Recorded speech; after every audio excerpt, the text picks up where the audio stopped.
Hello and welcome to Toastmasters in the Community. I'm your host, Fran Okeson, and today is October 7th, and we're taping a couple of very nice episodes. With me today, before I introduce my guest over here, I'd like to thank my crew for coming in. It's a beautiful sunny day outside. The Yankees are doing terribly, and that's very painful. I hope something changes in the next couple of days. But other than that, thank you for everyone who has come here, and I'm sure we'll all have a good surprise at the end of this show. And my guest today is Roddy Spear, and Roddy has been on this show, we figure, about 7 times already. I met Roddy years and years and years ago, and I love to tell the story just to poke fun, because at the end of a contest, back when I was District 46 governor, Roddy came to me and she said, "I've been division governor, what should I do next?" And I said, I thought, why is she asking me? Because I hardly knew her. I said, well, there's 3 things. You could run again for division governor, you could just take a year off and do nothing, or you can run for lieutenant governor of marketing. And she said, when do I have to let you know? I said, you don't have to let me know at all. Just decide, go home and talk to your family, which she did. And I told her at that moment, if not that moment, maybe the next moment I saw her, I said, someday you're going to be the Toastmasters International President. And Roddy is here as the Region 9 Director, and I said a couple more steps and she will be the International President of Toastmasters International. So watch her star. It's shining and it's spiraling up. So Roddy, it's so much fun to have you up here again, and you're the one who broke District 46. I still have the pictures with you standing with Paul Scharf, who got District 83, Elaine Rogers, who stayed with District 46, and we had all the past district governors. Remember that picture? We got you up on yes. a lot of nice pictures. Peter keeps bringing boxes down from the attic for me to go through, and I said, oh, I have to save this, I have to save. He said, do you have to save everything? I said, but they're all memories. They're all memories. But you were the perfect person to take care of that split of District 46. And I can see you in the top spot, and I just hope the good Lord doesn't take me until I see you, and I'm going to say, I told you so years ago, Roddy. Okay, Toastmasters International will get a copy of these shows today, and I hope they're all listening, because Roddy Spear would be one of the best international presidents after Dilip Abisekera, 2005-2006, because Dilip is a member of our Smedley Speakers Advance Club on the island. So anyway, all right, so I'm going to move along, and I usually give myself the first speech so I can sit back and watch everybody else. And we all have 6 minutes, number 2 speech from the Special Occasions Advance Manual, Speaking in Praise, and my title is Gregory Perillo. He's made his mark on Staten Island and the world. Now, folks, you know that on the show that we produce every March for the last 4 or 5 more years, we have had a birthday party for Gregory Perillo. He's been my neighbor since he designed his home in Tottenville, about 2 miles away from where I live. And I found out the other day that he designed the whole house. And the granite floors in that house, he etched by hand the symbols of the buffalo and everything on the floors. I met him just about 40 years ago.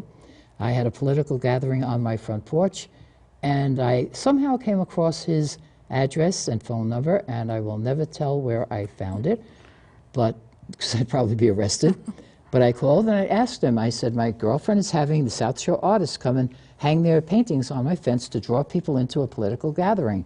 I was supporting Guy Molinari in those days for, I guess, Congress, and so I called him and I said, I was wondering if he would like to hang a painting on my fence. Nothing came of the phone call, and all of a sudden, about 2 weeks later, I picked up the phone and he said, this is Gregory Perillo.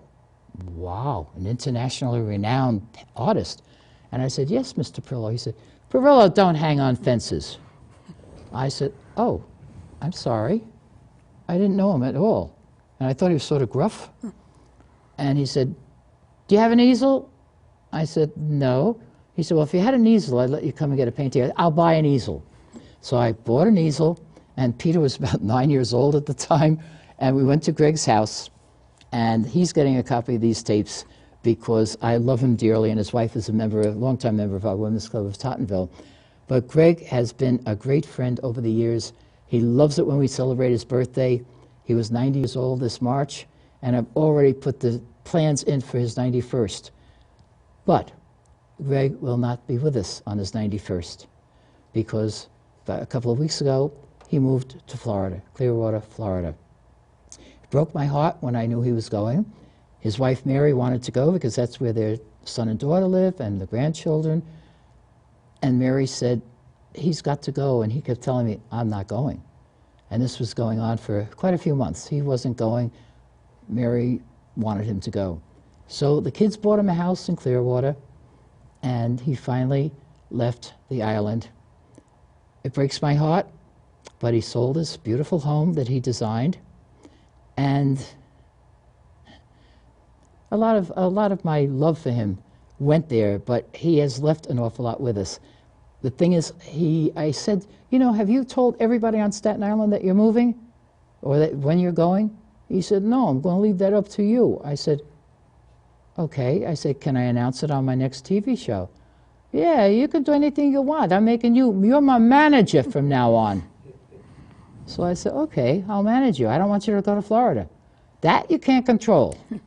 So for what it's worth, Gregory Ruffrello is now a resident of Clearwater, Florida, in a lovely home, and he will adapt. It's not as big and spacious as the house that he built here, but you know what? He's now surrounded by his family, and he said, I'm coming back for my birthday next year. And I said, well, we'll talk about that next year, but if you don't, I'm having the show anyway. So I've already picked out speakers, and I asked Greg, give me 6 Indian pictures, and they're going to do research on those Indians. And I've already picked out a couple of speakers to do those speeches, and we are having his 91st birthday. I think it's March 1st or 2nd in 2018. So Gregory Ruffrello is no longer a resident of Staten Island, but he has left so many paintings, so many sculptures, so many memories on Staten Island, he'll never be forgotten. And those are my memories. Keep him in your prayers, and he'll keep doing good things in Florida. And that's my speech about Greg. Greg, you'll get a copy of the DVD, and we still love you. And that's it. Can we have some applause for the Ruffrellos, Mary and Greg? Thank you very much. All right. I get goosebumps just thinking about the joy he's brought to so many people. All right. Now, our second speaker. Let's see now. John Connors was my division. I'm not sure if you were Division F at the time, John. Can you shout from there? Yes, it was Division F. Oh, we've been Division F now for 3 years? Well, I like it because, you know, it's my name, Fran. So I think it's very appropriate. Right, was chosen. Okay, so John Connors, I had so much trouble with your name, John, because at first, when I looked over my notes, I had CTM. No. Then I checked, oh, all right, you're a DTM. Then after I printed these things, I noticed somewhere along here, I had ERS at the end. I figured, oh, I can't waste all this ink and paper. So I went with a pen and turned all those little E's. So if you look too closely, you'll see that I made a mistake. But you got to come on more so I remember your name better, okay? Okay. That's a deal. Thank you. John, you're doing speech number 4. Oh, you're into the big book, Speeches by Management, advanced book, and this is called Communicating Change. Joan Maurizio is your evaluator, and everybody on the show except for Roddy has 6 minutes. And I like your title, A Star is Born, We Hope. Let's all welcome John Connors. Thank you, Fran. In this speech, I am playing the role of the road manager of a traveling tour of a Broadway show. The name of the show is Your Mother Wears Sneakers. Had an 850 run on Broadway and is now 4 months into its road tour, but calamity has struck. So I've called the cast together in an early rehearsal to make the announcement of the change that will be forthcoming. Many of you know or have heard rumors that Greta Dubois, the star of our show, has incurred a serious voice malady. This is true. Greta flew in her ENT specialist the other day, and it was decided that she should retire from the show and seek treatment in New York. That, of course, puts an obligation on us to continue the show for the remaining 2 months of the tour and also to make some changes in our cast. We are fortunate in having a professional cast who have worked together and supported each other, and now you will truly be put to the test. Stepping into Greta's role will be Betsy Bewitching. Now, Betsy has played the brash next-door neighbor, and has had many scenes with Greta. But now she'll be playing many of those scenes, but from the leading performer's role.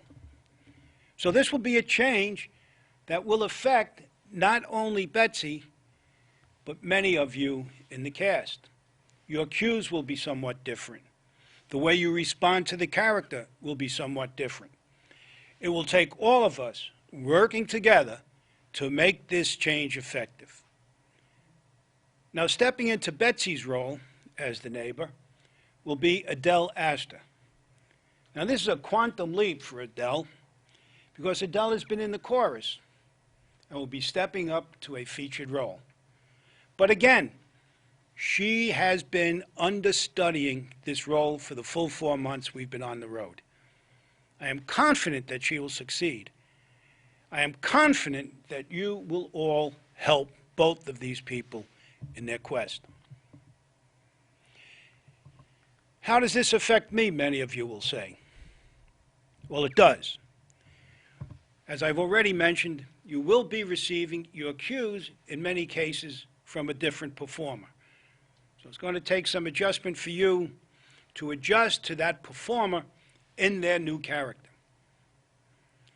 Secondly, we are not going to replace Adele in the chorus, so our chorus will be shortened. But the lines that Adele had then will be reallocated to other members of the cast, and they will be spoken to immediately after this as to who will be picking up those lines, which of the lines will be dropped. But it's incumbent on each and every one of us in this performance to recognize these cues. We are fortunate that Betsy is such an experienced performer. She's been on Broadway for 12 years, and although approaching a certain age, she is still capable of playing an ingenue or a leading lady. But this is her first time in that leading role. She has done outstandingly well in all the featured roles that she has performed. In short, Betsy brings a lot to the table. Adele is a newcomer, and while Betsy's change is a leap, Adele's is a quantum leap. The only way that the show can continue with the success that we've had and can continue to develop people in their roles is through the efforts of all of us. Like so many things in life, no one does anything on their own. And it's important that we recognize this. It's important that we all lend our support to Betsy, Adele, and everyone else who is involved in this show. I thank you for your cooperation thus far. I admire, the professionalism that you have all shown. And I ask you to join with Betsy and Adele so that we can one day say, a star is born. We hope. Thank you. Go back to your rehearsal time. Madam Toastmaster. Thank you very, very much, John. Sounds so real. Wow, that was very, very interesting. All right. Our next speaker is our guest speaker tonight, Roddy Spear, this morning I should say, who is a distinguished Toastmaster and our newly elected International Director for Region 9. Yeah. Nice titles back there. Yeah, nice titles. Okay. By the way, how old are your girls now? Because they were really young when you started this trek. That's right. They were 11 and 13. Now they're 20 and 23. Good Lord. Well, see, now you can travel the world when you get to the next plateau that I have planned for you. Okay, Roddy, you're doing speech number 10 in the basic manual, Inspire Your Audience. You have 10 minutes, John. Your evaluator is past District 83 Governor Paul Scharf, who is now a DTM 6, and he's also an Area 42 Director. Paul never stops giving, does he? And I like your title, Discover Your Potential. Let's all give a big hand to Roddy Spear. Have you ever felt out of place, different, picked on by others, and wished you had the confidence to respond. Fellow Toastmasters, that's why I love Toastmasters, because it gives you the confidence. It gives you, you discover your potential, and then you can tackle any situation. I grew up in Africa. I went there to Lagos, Nigeria when I was 3 years old, and I had a wonderful childhood. But in my first grade class, I was a very shy and quiet child, and my first grade teacher was this tall, big man, like a heavyset Denzel Washington, and he would say to me, "Speak up," and I would tremble and whisper even more. When I was 12 years old, my family moved to India, and so since I learned to speak in Africa, I had this Nigerian accent, and all my clothes were what I had in Africa, so I really stood out. So my family, to help me, enrolled me in a Catholic school, so I had to wear uniform. And that helped, but any time I opened my mouth, the kids were merciless and made fun of my accent, and I tried very hard to lose it. I came to America when I was 22 to pursue my master's degree in electrical engineering, and I found that I was the only girl in all my engineering classes and was picked on by the teachers. But I found my home and my voice in Toastmasters. I wish I'd found it sooner. I love this organization that cuts across national boundaries and welcomes people from different cultures and occupations. Toastmasters brings us all closer together in our common goal of personal growth. When you join Toastmasters, you not only improve your communication skills, in a matter of months, your self-confidence goes up, you discover your potential, and you're capable of tackling any situation. See, when you join Toastmasters, you improve your communication skills. And communication skills is not optional. You have to speak to your family. You have to speak to your friends, your neighbors, your supervisor, your customers, your clients. So improving your communication skills is an investment in yourself. And Toastmasters has been in existence over 90 years. They've already figured it out. There's no reason to reinvent the wheel. You just follow their guidelines and you will improve. Now, I joined Toastmasters 17 years ago. I was a charter member of my club, AT&T Middletown Toastmasters. And as you know, all Toastmasters clubs need club officers, and I was asked to be Vice President, Public Relations. And I clearly remember I had to attend training as a club officer. And the training was at Fran Okeson's house. She opened her heart and her home to Toastmasters. And that's what you'll find in Toastmasters. There are people there to help you. This is like one big family. They're there all the way to support you. And that's what's so wonderful about Toastmasters.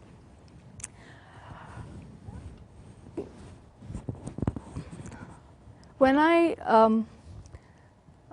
work at AT&T, I have been there now for over 30 years. I work in the telecommunications industry. And so my work is specialized in this niche area. So if I have to change jobs, I would have to find a job in another telecommunications company, most probably. But if you join Toastmasters and improve your communication skills, you can use the skill anywhere, no matter what you do. This is a skill that works in every occupation, and it helps you. You take this skill anywhere you go. It helps you, and it helps your employer. Now, I work at AT&T, and AT&T believes in diversity. So we have people from all over the world in my club. And it works on everyone, no matter where you come from.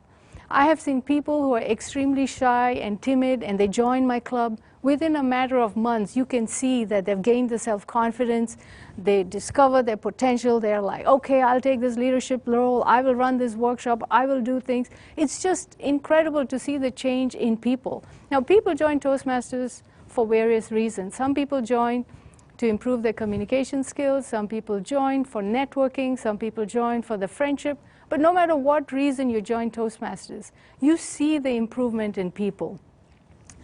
I helped start a club a few years back, and recently I met one of the Toastmasters, and she said she had always wanted to be in improv, but never had the courage to do so.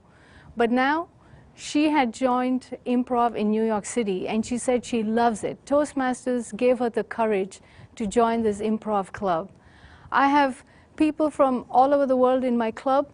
Some of them, English is a second language, but once they joined my club, they got the confidence. They're now in the PTA. They're now running workshops in front of large groups of people. There was a person in my club who had a speech impediment. Now you can barely make out that he has such a speech impediment. I met a lady last week who said that she used to have panic attacks and anxiety, but Toastmasters has helped her overcome that.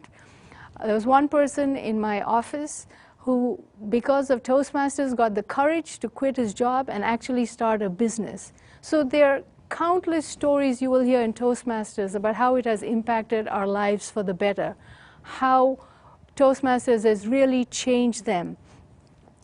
And Toastmasters is growing everywhere. Currently, we are at 352,000 members in 16,400 clubs in 141 countries. And Toastmasters is only about 60% of the membership in North America. Most of it is overseas and is growing. People overseas have realized the benefit of Toastmasters. So I ask you, fellow Toastmasters, who are not attending your club meetings regularly, or who have family and friends who are not Toastmasters, what are you waiting for? Toastmasters is there to help you. As our founder, Dr. Ralph Smedley, said, ours is the only organization dedicated to the individual. We do our best to we learn skills to help each other, and then we use these skills to help others. So this is an organization that helps the individual. So once you join, you're helping yourself, and you start helping others. That's why I ran for international director to help more Toastmasters. I want to bring more people to Toastmasters, wherever they are, whoever they are, and help them learn to speak up. When you live life, you have no control over the cards that life has dealt you, but you can play these cards to the best of your ability by improving your communication skills, by joining Toastmasters, following their guidelines, and discovering your potential. Thank you very much, Radhi. Thank you. I have to be very honest with you because I don't lie. I don't remember you taking training in my house. You mentioned this once before. Yes. A long, long time ago. Yes, 17 years ago at your house. It was. Good Lord. I'll never forget that. I was so impressed. I couldn't believe that you would do so much for strangers. Well, you have a Toastmaster pin on, you're not a stranger. But years ago, I used to have my house on the second Saturday of every month. Anyone who missed a meeting during the month could come over, and we'd start at 7 o'clock, and I'd have some stuff on the counter, tea and whatever. And it got to the point where, 11 o'clock, 12 o'clock, I missed the 11 o'clock news because they just didn't want to go home. So, but those were fun years. All right, Roddy, that's wonderful. All right, and now we're moving on. Who's the floor manager now, please? I am. From up We have a very small crew today, people. I think everybody is Christmas shopping or doing something. What did you say today is Thanksgiving in Canada? I think Canadian Thanksgiving this weekend. All right, I guess that's why they're not here today. Girls, I can't see the colored lights there. All I can see is something.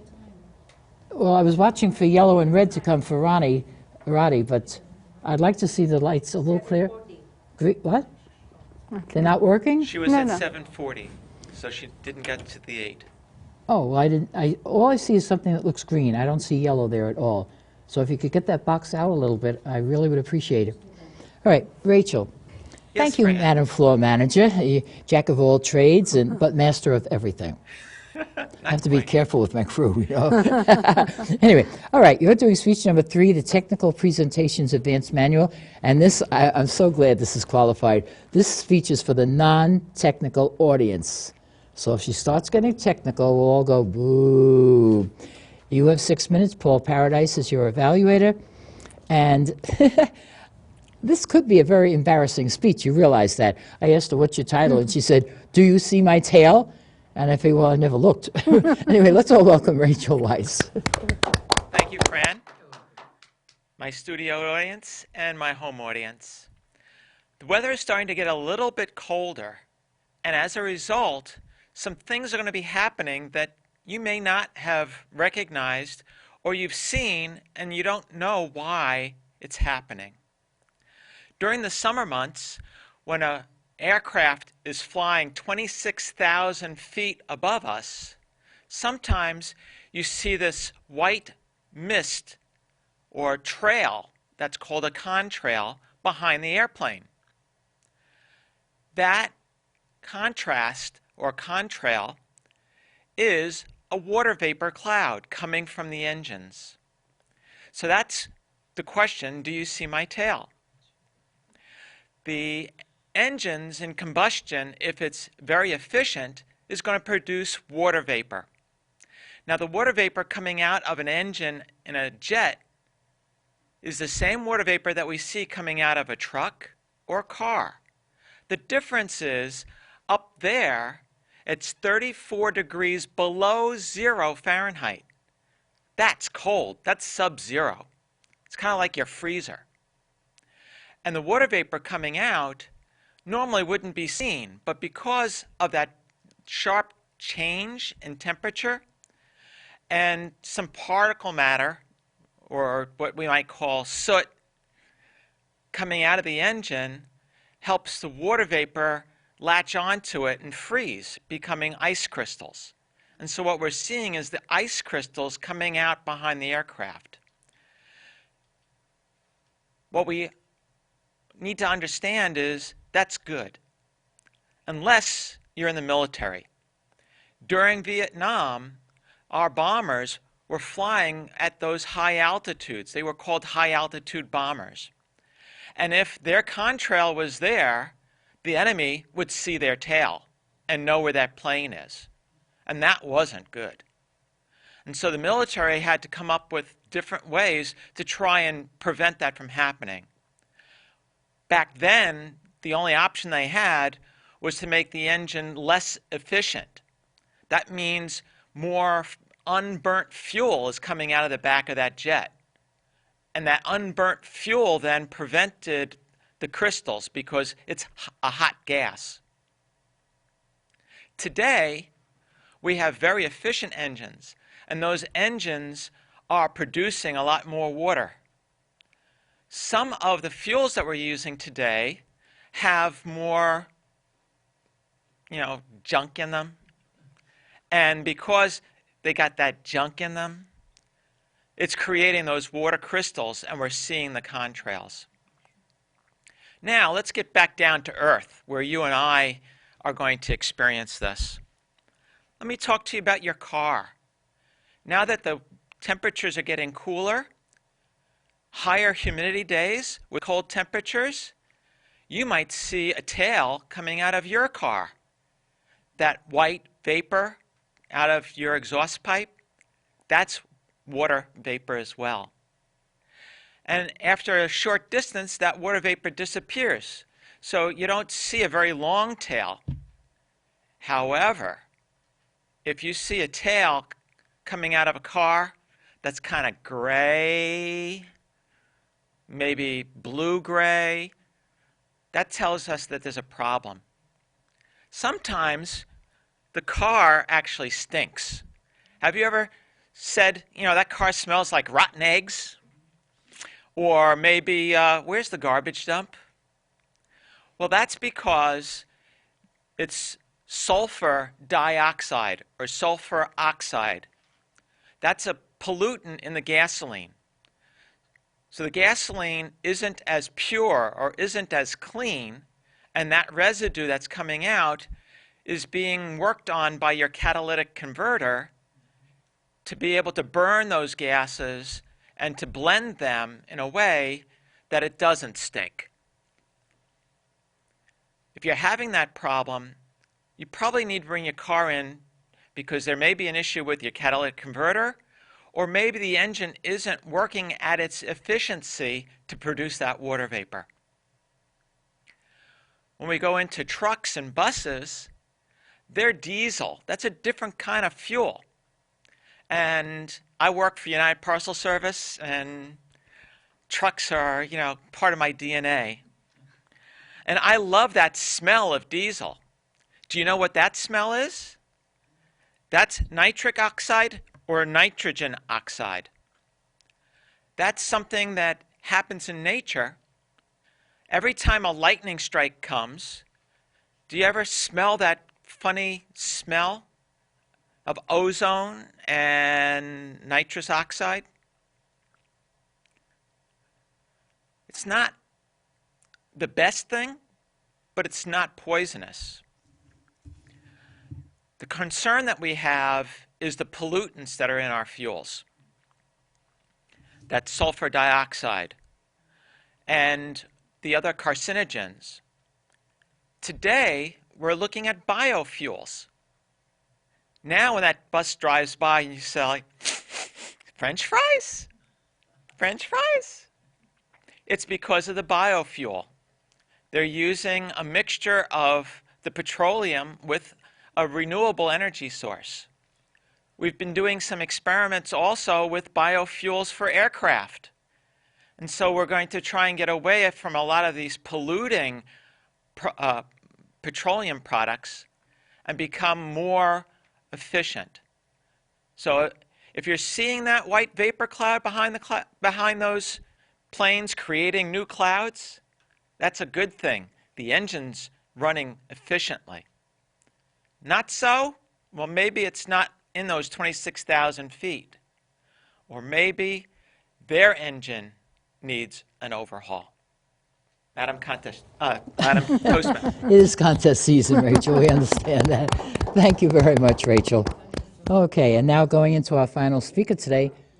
Excuse me, girls.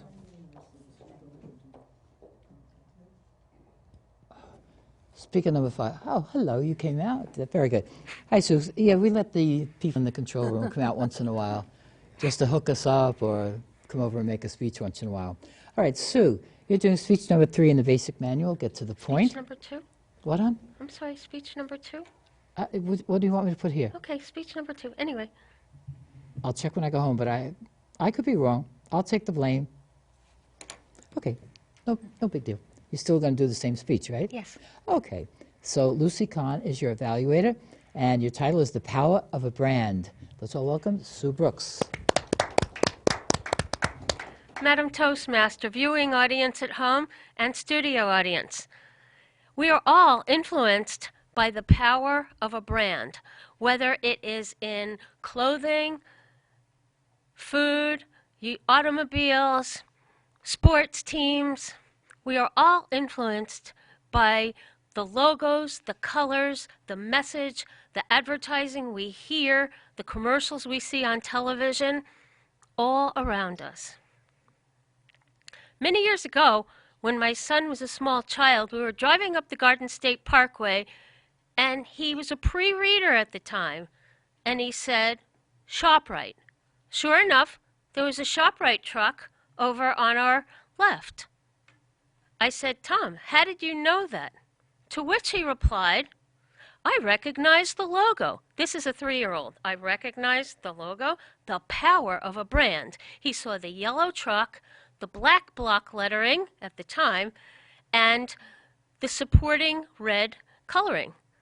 I thought, okay, so he's becoming a pre-reader. But it's more than that. We are influenced by companies and corporations and their brands, how they market to us, how they communicate to us. But it's more than just influence by marketing and communication and advertising. It enables us to make decisions. What do these companies stand for? Is it something that they have that we value, their products and services? Do we patronize these businesses because they're expensive, cheap, reasonable? Do we support what they stand for in terms of an organization? Earlier today, you heard Roddy Spear talk about Toastmasters and its organization. Branding Toastmasters, we have our color scheme. We have our corporate logo, as you could see on our banner. Not only that, we have the core values of integrity, respect, service, and excellence. When we communicate as Toastmasters, we are representing the Toastmasters brand in what we say, what we do, the email communications with our signature, with our use of the logo and the colors, and communicating that to our members and to the community. The third brand I want to talk about is you. You are a brand, whether you realize it or not. This goes for students, people in the workplace, people raising families, people who are retired. You are a brand. What do you stand for? It starts with how you present yourself to others. You've heard the expression about a first impression being a lasting one. It's not just about your appearance with your face and your hair and your clothing, but it's the messages you convey, and it's how you back up what you say. You follow along with your own personal values. Do they match those of Toastmasters? Are you consistent? What do you represent with your brand? Then you carry it across in the home and in the workplace. In the workplace, for example, it could be your email signature. It could be what you say in your emails. It could be the subject line. How do you communicate with others? With your managers, with your coworkers, if you support others, in your families. How do you represent yourself to your family? It's important to maintain that continuity in your community as well. Are you serving your core values? You are representing your brand to everyone. And again, it's not just a catchy logo or a phrase. It's what you do to communicate your brand to the world. Madam Toastmaster. Thank you very much. Just stand there for a minute. Sue represented No Limits in my area 64 contest for the Tall Tale, and she won. She won, and the following Thursday at my Staten Island meeting, my tie-breaking judge couldn't stop talking about how great she did. So we're looking for the next level, the division, and we'll see if next month we can say something about her going on. Tall tale. It's very hard. People don't understand the difference between a tall tale and a humorous speech. Yes. Yeah. So, but she took up the whole floor in this conference room. It was fun to watch her. Thank you, Sue. Thank you. Before we go into the evaluations, I did want to make 2 notes. Paul, I've been checking up on you in my roster, and congratulations, this is your 25th anniversary as a Toastmaster. Did you, 1992? I was surprised. And by the way, it's my 29th anniversary as a Toastmaster this month, October. Wow. Thank you. Thank you. Yeah, nice anniversary time. Hi, Joan. All right. Good morning. Joan, you're taking, Kevin didn't show up yet? No? Okay, because Roddy has agreed very nicely to take Kevin's question in a few minutes. Yeah, he's MIA, missing in action. That's very There's odd, probably 'cause he good didn't reason even because he call. doesn't let me down. But my son created these table topics on the end of this first show. And Roddy, you're really going to have to work on the one that you gave to Kevin because Kevin's not here and you so graciously said, I'll do it. So wait Can till you always hear. segue. All right, Joan, would you tell us what you thought about Greg Perillo leaving Staten Island? Joan I'm very Maurizio. sad. I'm very sad along with you, but the way you praised him today, bringing back old memories made me smile. So you want to cry and smile at the same time, but it's a beautiful speech. How well did the speech suit the occasion? And I said, you used all 5 of these. If you used all 5 of these for Mr. Perillo, you still would have plenty more to say because you have some togetherness there. It's wonderful. What parts of the speech were most effective? I said, nothing was ineffective. It was all very effective. How effectively does the speaker identify and illustrate the individual qualities, accomplishments, power, inspirational sources, and his impact on society and history? You said, very personal information. You praise the artist to the max. He's world-renowned. How much better does it get? He had a tremendous impact on Native Americans, the Vietnam Project, the Holocaust, and I'm saying, et cetera, et cetera, et cetera. He just doesn't stop. He's like an ongoing train of power all by himself. How did the speaker use the individual qualities and accomplishments to inspire the audience? You told us of his personal and knowledgeable impact on you. And then you had many personal stories and experiences to back that up. So that was excellent, too.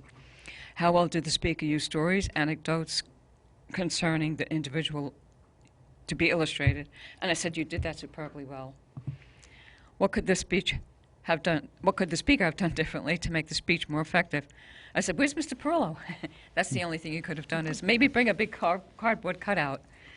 And what did I like about the speech? And I said, every second and all that you shared was very appreciated. There was no particular part I actually liked better than the other. They were all best parts. So you did a great job. Thank you. Okay. Thank you As very always. much, John. You're welcome. You know, one thing I should mention is I took art lessons in Tottenville during the bicentennial. One of our friends, who was one of the members of the South Shore Artists, had a little shop on Main Street, and my girlfriend Shirley Whitty said, why don't you come down? And I didn't know I could do it, but I went down. It was an 8-week program. And I painted. I enjoyed it, doing oils. And I had fun bringing my paintings to Greg to let him see, or if he could advise me. And I did a snow scene with a deer, but I couldn't get the deer right, and it kept looking like a dog. So it was up by the pine trees. And I said to Greg, what's wrong with this? He said, well, your perspective. I said, he said, and you got it standing up in the air. You didn't give it any ground or shadow. I said, well, can you fix it for me? He said, I don't touch other people's paintings. Whoa! I never asked him again. But anyway, all right, thank you, John. All right, now, oh, Joan, that's right, you're John Connor. That's why I'm still I was here. wondering I why didn't you mean to weren't scare you, sitting but I'm the next one, too. I was wondering why you didn't go back to the lighting table. Okay, Joan, tell us what you thought about John's speech. Well, I'll tell you right off the bat, he's the epitome of positivity. Even when negativity seemed to squeak in because he had faced certain challenges and trials, he chased that right out with positivity. So, Mr. Popular Positivity, you're doing well. Did the speaker adequately explain the nature and scope of the change? How could the speaker improve? I said, yes, but improve what? The cast could be called We Are All One. There's a prayer called We Are All One, and this is what the cast reminded me of. How well did the speaker follow the 4 steps to develop their message? And I read them, and each and every one was well met. Challenges and fears were quelled, and all are calm. Describe how the speaker overcame any audience resistance. I said no resistance, even from outside the circle. If he gave the speech to a total group of strangers, I think they would agree, as the circle agreed as well. How did the speaker showcase the benefits of the to the audience? 2-letter word, I can't get it. So effectively, we all agreed, and all that's left is prayer. Were you convinced that the change proposed by the speaker would benefit you? Why or not? Why not? And I said the new approach is believable and therefore doable, especially with his positivity. Thank you very much, John. You're welcome. Okay, and now we have Paul Sharp is coming to tell Roddy what he thought about her speech. Discover your potential. Watch the clock, please. We still have more things to do, okay? Thank you. Great speech. Bye. You can have 2 more words. 2 more words. Outstanding. Again. Roddy did a speech on inspiring the audience, and she did a fantastic job in doing that inspiration. First of all, she started out giving her progression from India all the way to the United States and her changes as she went along. The biggest thing was when she found Toastmasters, and the stories that you heard her give about the different people that were either shy, didn't know what to say, didn't want to stand up in front of an audience, and not so much within weeks, but within months, you could see a change. And that's the type of inspiration that she brought out, and that you people, those of you that are not in Toastmasters, should have listened to and taken her information from, because I thought that her presentation about inspiring was just dot on. It started out with her as an individual and then brought her up as part of a team, a Toastmaster team that takes some people like yourselves that maybe are afraid to stand up here, to get up and to talk in front of an audience and to present yourself the way that the audience would understand and take that information back. Roddy, an absolutely fantastic job. Thank you very much. Very good, Paul. Very good.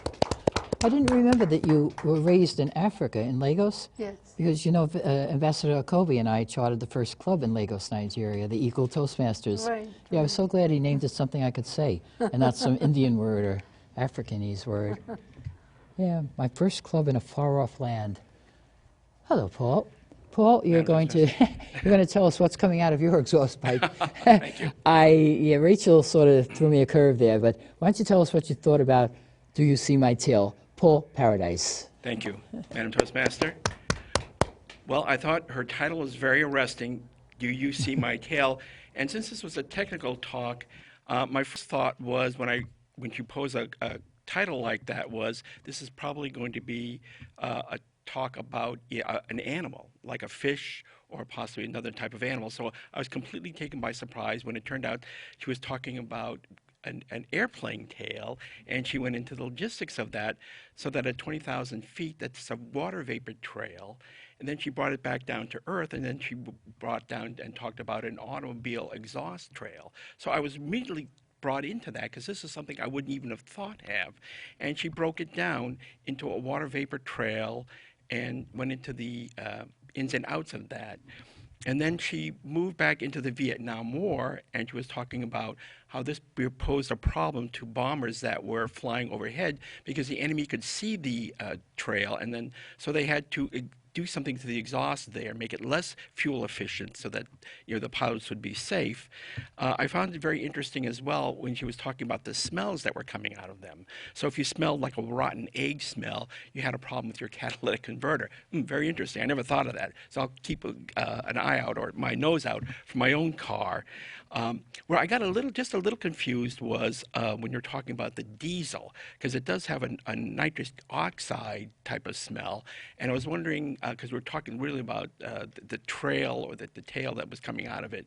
But that's okay. That was just a small thing, I thought, towards the end of it. And then we moved on to biofuels. I would have preferred hearing more about that, but I realized we were running out of time on that speech. But otherwise, I thought it was a very interesting, informative speech. It had a twist in it that kept me very, very involved in your speech. So I enjoyed it, thoroughly enjoyed it. Thank you very much, Rachel. Thank you, Paul. Thank you. Now, Lucy Kahn, my other timer, will evaluate Sue's speech. Hello, Lucy. Hi, good morning, fellow Toastmaster, guests, viewing audience, and especially Sue. Sue, I like your topic, the power of a brand, and you did a good opening about branding and all those logos and everything. Your speech is well researched, and I like the way you talk about all kinds of branding except ourselves, and also ourselves, that we're also one of the brand. I thank you, and also your conclusion is very effective, because you really go from your kids who is young, who knows what the brand is looking for, who knows what the logo is. And I still remember my kids that they know McDonald's, they know Burger King, the round, whatever they have, all those logos that they see. And also they like to make sure that all the kids knows about the branding and the logos and everything. I liked what did you know about the presentation? What I really like the presentation, because you also tell us that we are also a brand, that we are ourselves, that we have stand for ourselves, and that first impression is the lasting impression. And I think what I like is that maybe you can bring some different logos to see what kind of brands we have, especially the Toastmaster brand, that you can show them here that we have this branding and we have this logo. And also maybe you can have also a picture of you smiling, saying that you are also one of the brand and you're also one of the logos that everybody likes to see. Thank you. Okay, thank you very much, Lucy. Now, is my director in the room, Isaac? Okay, if you don't like the question, when you go back in the control room, hit Peter. Because I'll tell you, we watch the Yankees, but we play with these scripts. All right, Isaac Golbinovich, if you could coach any public figure or celebrity in public speaking, who would it be? Isaac Golbinovich. I'm not going to hit Peter, no. It's a phenomenal question. Madam Table Topic Master, my fellow audience, and of course, home audience. You know, it's like when I watch public speaking or public speakers, I always count ahs and ums and you knows and so's. It's like a habit already in the Toastmasters. And when I get to about 2, 3 dozen, I stop counting. And a lot of times I get over 2, 3 dozen, so I stop counting quite often. I would coach probably half of the politicians, even announcers, not the news announcers, because they do speak very eloquently and they do speak properly. They speak fast. But all the other ones I would coach, because I always sitting there thinking, why don't they go to Toastmasters? Haven't they heard of it? We should send them some kind of a letter or announcement or some kind of a, I don't know, advertising about Toastmasters and telling them, people, you need that. Stop umming and ahhing and you knowing. Because speech becomes like, you know, well, so, and they done. English is not my first language and I don't understand a word they're saying. So get rid of this ahs and ums and you knows and so's and come to Toastmasters. We'll help you. I know when you first came to one of our meetings, I couldn't understand anything you said either. But that's all right. Now I know you. Nobody still understands anything, but still I'm in Toastmasters. That's right. And you're our director, and we do appreciate all the work you do for us. Now, Thank you, Madam Be Tabletop nice to Master. Peter when you go back there. Thank you. Now, since Kevin wasn't able to come today at the last minute, I guess, Roddy has graciously accepted Kevin's question. I'm hiding it with this. I don't know what. Peter's probably looking out through the control room. Okay, Roddy, this is going to put you on the spot. You may not get a second year as an international director. Oh, I love my son's questions. All right, Roddy Spear, you decide to be a superhero and fight crimes. What is your name and what are your powers? Roddy Spear. I want to look at it again. There it is.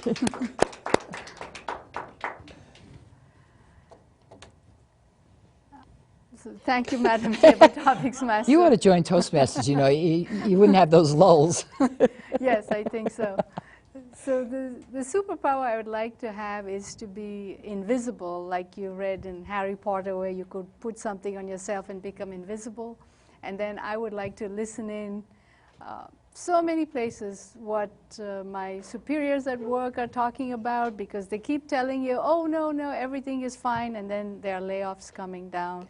And then with our politicians, with others, I think we could figure out what North Korea is up to, perhaps, and then that would help. I could let the U.S. government know that it's just talk and he's got nothing. So I think this would be a superpower that would be beneficial, you know. If you could just become invisible, and then you could help the country and the world do better and not let any of these evil people. What would your name be? Oh, my name be? Yes. Sounds bad. Oh, that's a tough one. I don't know. I'm at a loss here. I don't know. Hey, listen, you're an international director. You're not allowed to have a loss. Would anyone in the studio audience shout out a name for Roddy? Bravest and the best. Can't hear you. Bravest and the best. All right. What do you like about that? Sounds good to me, because you could use the superpower to help, so that works. Thank you, Roddy, Joe. you're a good sport. You always have been a very good sport. Yeah. All right, now we have 3 minutes, and I understand that you are joining our club today. Where is the application?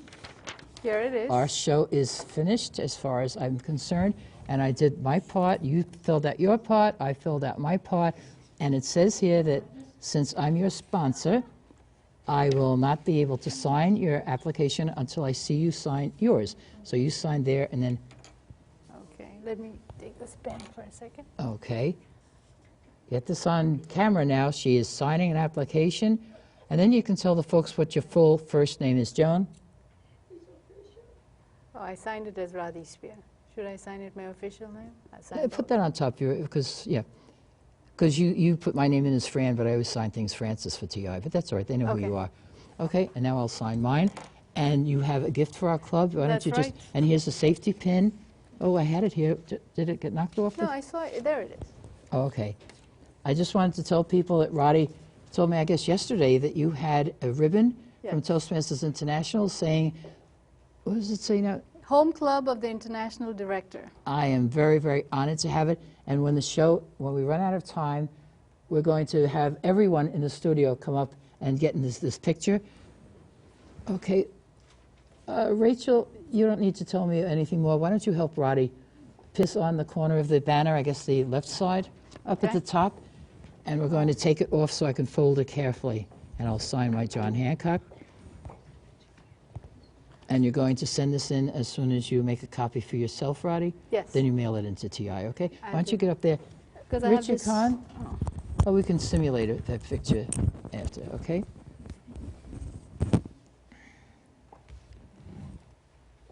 Rachel, why don't you tell what you're doing there so I can get my name spelled right? All right, so I'm holding the ribbon, and Roddy is pinning it. Richard, did you take pictures? Richard Kahn?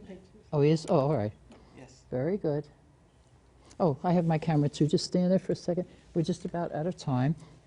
And let me get a picture here. Oh, that's... Oops. Here we go. Come on, baby. Richard, I guess I'm going to have to ask you to do the honors. Oh, wait. I got one. Okay. Okay, so Roddy, you can sit down for a minute. Just hold your mic up to you. We have about 40 seconds. Thank you. So you're going to be coming down as a regular speaker from now on, right? When you I have the time? Yes. All right. The board meetings have all begun, so there's a lot of work to do. So. Okay. Well, as I said, they're going to cut us off. We have 23 seconds. So what advice do you have for folks other than joining a club? We have 5 clubs left on Staten Island. I do want to announce the North Shore Toastmasters Club has just rescinded its charter, and there is no longer a North Shore Toastmasters Club. We're recommending that those people come to Richmond County, which is on the same side of the island. We already got one member from North Shore who came last week. So we're going to build up Richmond County. But, and that's it for today. Yes. Okay, so we can turn everything off. We're out. We're out of time. There you go. That's what it was out.